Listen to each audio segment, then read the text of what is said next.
Stephanie Dobson is joining us as she does at this time every week. Stephanie is a lawyer, mediator, and online educator with Hanka Divorce Law and Mediation offices in Edmonton and Lloydminster. Stephanie, thank you for joining me today. Nice to see you, Stacey. Well, we're going to go over a topic we have discussed in the past, but just kind of refresh it and update things. And it's about child support, which obviously is huge when people are going through separation and divorce. So, Yes. First question to you, Stephanie, is we'll start with what is, I guess, a high level view of how child support works. So, Stacey, there's two categories of support when we're talking about child support. One I call base support, and the other one is called the extras. Well, I call it the extra. So the base support is otherwise known as Section 3 child support, and that's the focus of today's session or today's episode. So this is the part of child support that covers things like food, clothing, and shelter, so the basics. It's the amount that most people will consider that they pay monthly to the other parent for the basics. The extras is another category of child support. It's called Section 7 of the Child Support Guidelines, and that's going to be the focus of next week's segment. So under this section, there's certain categories of expenses that get shared in between the parties or the parents based on their levels of income. Okay, so let's take the base support a little bit further, Stephanie. How is that calculated? So there's these things called the Child Support Guidelines that our viewers may have heard about, and this is the way to calculate all child support. So if you're married or living in Saskatchewan, we use the Federal Child Support Guidelines, and if you're unmarried in Alberta, we use the Alberta Child Support Guidelines. So they're very similar. All of them are very similar, but there's just that little difference with you're unmarried in Alberta. So there's 4 components to calculating this base child support. There's income of the paying parent, province of residence of the paying parent, the number of children, and the parenting schedule. And now this calculation of income, Stephanie, I think that's something that could be a little bit complicated. So can you elaborate that for us on that? Yes, so obviously the number of children and the province of residence of the paying parent is not that complicated. So it's usually the income level or the parenting schedule that gets complicated. So let's talk about that income level. So it's calculated using the child support guidelines again.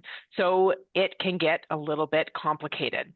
If a parent is a T4 regular employee of a company, it can be really simple. You use the T4 income, you look at their line 1, 15,000, it's called now, on their income tax return, and bang, bang, bang, you calculate it, and there we go. We've got child support.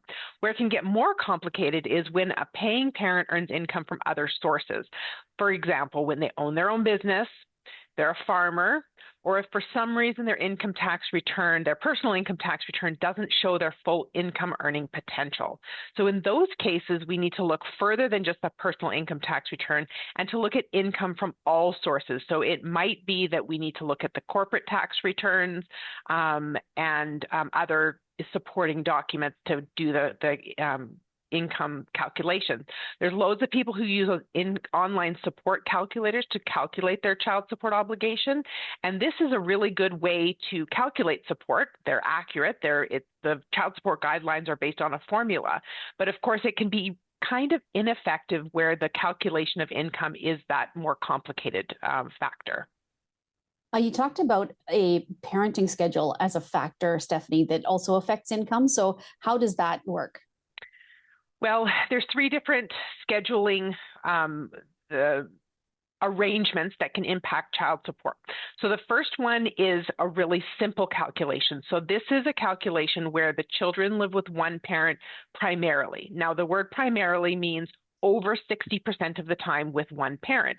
So the calculation in that case is we use the income level of the parent who has under 40% of the time with the kids, and that's the parent who pays the child support to what we call the primary parent. I don't like that word, but that's just for our purposes today. That's the word I'll use.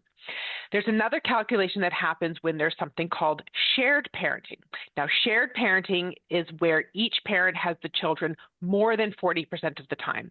So that's it could be 60-40, 50-50, 55-45, any of those variations. But as long as both parents have at least 40% of the time. Now, for this calculation, there's another set of rules for how child support will get calculated. And of course, we'll get into that in some other episodes. But in a very basic form, we do what's called an offset of child support.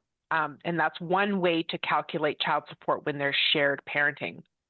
And then that third rule is where we have what's called split parenting. So split parenting is where one parent has one or more children and the other parent has one or more children. And so we, of course, again, there's another more complicated way to figure out child support in that case. Is this something, Stephanie, where you need to get a lawyer involved to figure out how this is all supposed to go, or can you actually do this yourself? Well, I was talking a moment ago about these online support calculators. So you can definitely go onto the web and find these online support calculators. And if you are a T4 income earner, it can be very simple. But if there's any of those more complicated ways to calculate your income, then you may need to get a lawyer or a mediator involved. All right, Stephanie, insightful as usual. Thank you so much. And we'll chat with you again next week. Thanks, Stacey.